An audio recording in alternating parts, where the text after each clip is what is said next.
ছদ্মবেশে কথাকে মারার চেষ্টা করে রিছা।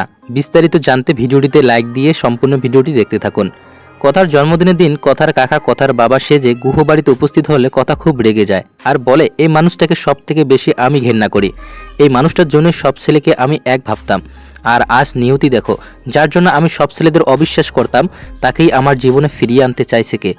যার জন্য আমি স্বাভাবিক হতে পেরেছি, যাকে সব থেকে বেশি ভরসা করি। এই কথা শুনে অন্যই কথাকে শান্ত করার চেষ্টা করে, কিন্তু কথা শান্ত হতে পারে না। আর কথার কাকাকে বাড়ি থেকে বের করে দেয় কথা, সাথে সাথে উপহারটা ফিরিয়ে দেয়।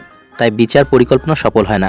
এদিকে কথা পুরনো স্মৃতি মনে করে কষ্ট পেলে অগ্নি কথার কাছে গিয়ে জড়িয়ে ধরে কথাকে শান্ত করে, কিন্তু শান্ত হতে পারে না কথা। তখন অগ্নি বলে, তুই কষ্ট পেলে এই বাড়ির সকলে কষ্ট পায়, সকলের কথা ভেবে অন্তত শান্ত হও।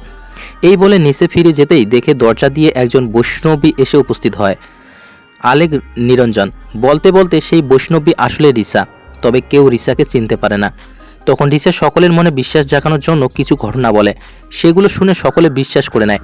এদিকে কথা নিজেকে শান্ত করে নিচে নেমে আসতে দেখে বৈষ্ণবী বাড়িতে এসেছে, তাই তাকে বিশ্বাস করে বসে আর নিজের দুঃখের কথা বলতে থাকে কথা। তখন তো রিসা সুযোগ পেয়ে যায় কথাকে ভুল বোঝানোর এবং কথার বাবার সম্পর্কে ভালো কথা বোঝানোর চেষ্টা করে কথাকে।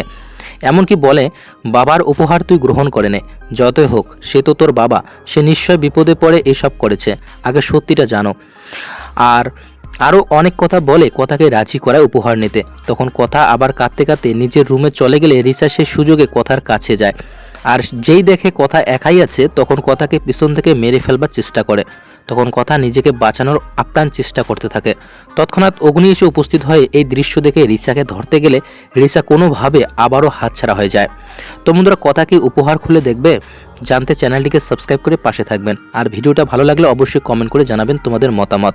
দেখা হচ্ছে আরও একটি নতুন ভিডিওতে, ততক্ষণ সুস্থ থাকুন, টেক কেয়ার।